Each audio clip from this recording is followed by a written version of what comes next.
Dalam dunia digital pada hari ini, media sosial telah menghapuskan sepadan geografi. Kita boleh berinteraksi dengan individu daripada pelbagai kaum, agama dan budaya hanya melalui dengan satu sentuhan sahaja.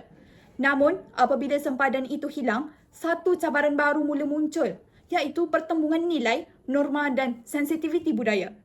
Kesantunan bahasa merentas budaya bukan sekadar tentang bercakap dengan nada yang lembut, tetapi melibatkan kefahaman terhadap sistem nilai sesuatu masyarakat, simbol budaya, sejarah dan identiti kolektif mereka. Tanpa kefahaman ini, bahasa boleh berubah daripada menjadi satu alat komunikasi kepada menjadi satu alat dominasi dan penghinaan. Video apa ni? Apa benda ni? Kelakar betul. Zaman dah moden kot. Cringe gila video ni.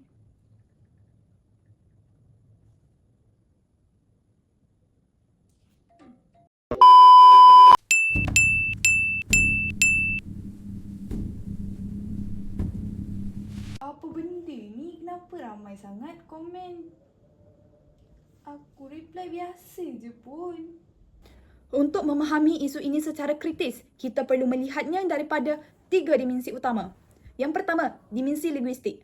Yang kedua, dimensi budaya. Dan yang ketiga, dimensi psikososial. Yang pertama, dimensi linguistik. Bahasa dalam media sosial bersifat ringkas, pantas dan sering dipenuhi singkatan serta emoji.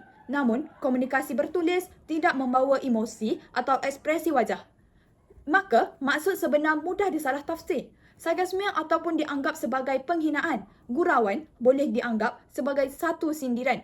Yang kedua, dimensi budaya. Setiap budaya mempunyai batas kesopanan tersendiri. Ada budaya yang lebih terbuka terhadap kritikan langsung. Manakala ada juga budaya yang menitik beratkan bahasa yang berlapik dan penuh hormat.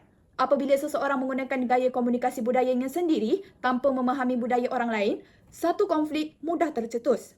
Yang ketiga, dimensi psikososial. Media sosial mendorong keberanian tanpa wajah. Fenomena ini sering disebut sebagai keberanian papan kekunci. Individu lebih cenderung untuk menulis perkara yang tidak akan diucapkan secara bersemuka. Oleh itu, di sinilah kesantunan semakin terhakis. Maka persoalannya di sini, bagaimana kita boleh membina kesantunan dalam ruang digital yang serba pantas ini? Pertama, melalui empati digital, iaitu kemampuan untuk meletakkan diri dalam perspektif orang lain sebelum menulis sesuatu. Yang kedua, melalui literasi budaya. Memahami bahawa simbol, pakaian, tarian atau adat bukan sekadar hiburan tetapi satu lambang sejarah dan makna mendalam bagi sesuatu masyarakat. Yang ketiga, melalui tanggungjawab komunikasi. Seseorang hendaklah menyedari bahawa setiap perkataan yang di-type meninggalkan jejak digital yang kekal. Kesantunan bukan bermaksud kita tidak boleh ada perbezaan pendapat, tetapi bermaksud kita menyampaikan pendapat tanpa merendahkan maruah orang lain. Isu ini bukan sekadar kes terpencil. Jika dibiarkan, ketidaksantunan bahasa boleh membawa kepada kesan jangka masa panjang terhadap struktur sosial masyarakat. Pertama, ia menormalisasikan budaya mengejek dan memperlekehkan perbezaan. Yang kedua, ia mengukuhkan stereotip antara kaum dan budaya. Yang ketiga, ia menghakis kepercayaan sosial, satu elemen penting dalam perpaduan negara.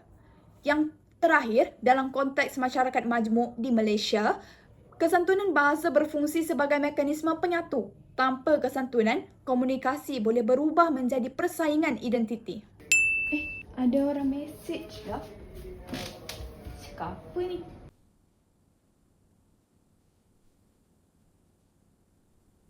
Juga yang cakap orang tu. Aku patut padam balik komen tadi.